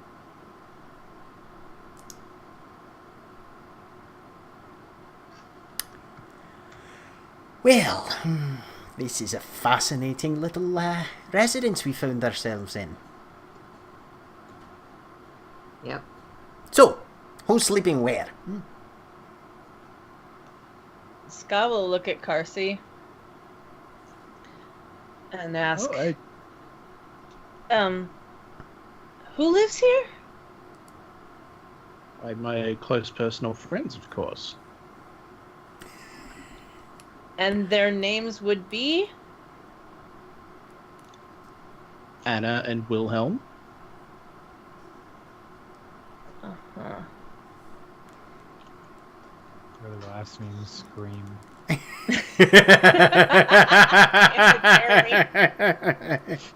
Thank you, sir. Thank you indeed. God damn it, Jeremy.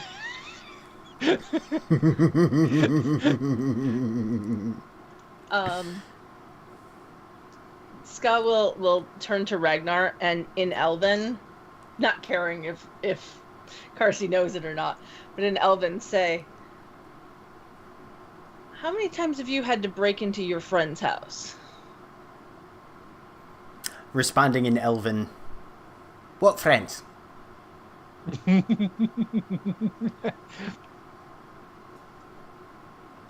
Yeah, that's kind of my point. I mean, most of the time I was on board ship, and there's only so many conversations and drinking games you can have with zombies and skeletons, if you know what I mean. Yeah, no, I get that. Somehow I'd feel safer in the trees. I don't know, something about this just seems weird. It's the Feywild. Click-clack has already curled up and passed out in the middle of the floor. About at that time,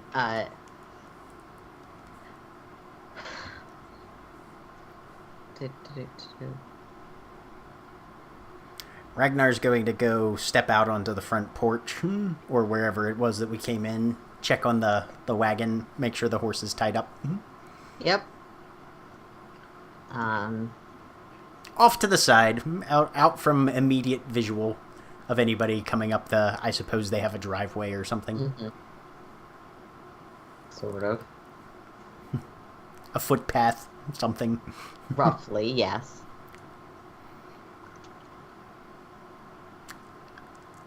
And he's going to scout the perimeter. Check the outdoor areas. Make me a perception. 10! As Ragnar is walking around, Laureate will move past all of you. Master bedroom's mine. She seems entirely comfortable with this. Of course she does. Yeah, with the 10, it's hard to scout the perimeter here because aside from the mountain side and bits of grass here and there, everything's pretty natural. Even the footpath that you went up is really just a path of particularly sturdy rock. It's not necessarily a person-made thing, because Feywild. It's just a convenient series of rock outcroppings. Yep. Okay. So no, like, gardens, cultivation, any landscaping or anything like that on the exterior? Nothing like that. No. Okay. Hey, how many stories is the house? 3. Okay. I assume this one's not straw, though. No, it's wood and stone primarily. Okay.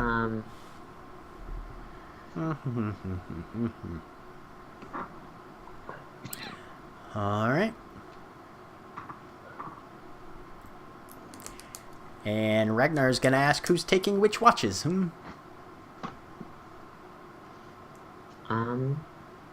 Scott will offer to take first watch. At 8. I'll join you on that one. Who's up for second?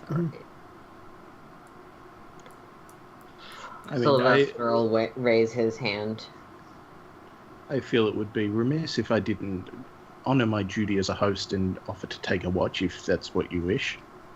Fair enough. You can take second with Sylvester. And just because he's a agent of chaos, Zawin and Lorette, would you mind taking third together?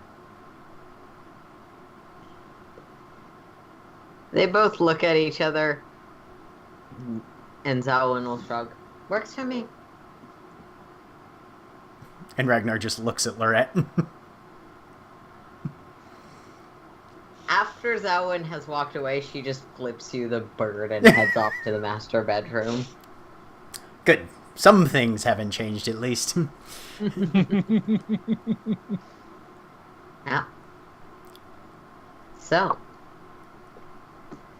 with watch established and a house to sleep in for the night, that is where we're going to call an end to this session of Breakverse. All right. Well, thanks for watching, and say goodbye, everybody. Goodbye. Goodbye. Bye. Hello. Goodbye.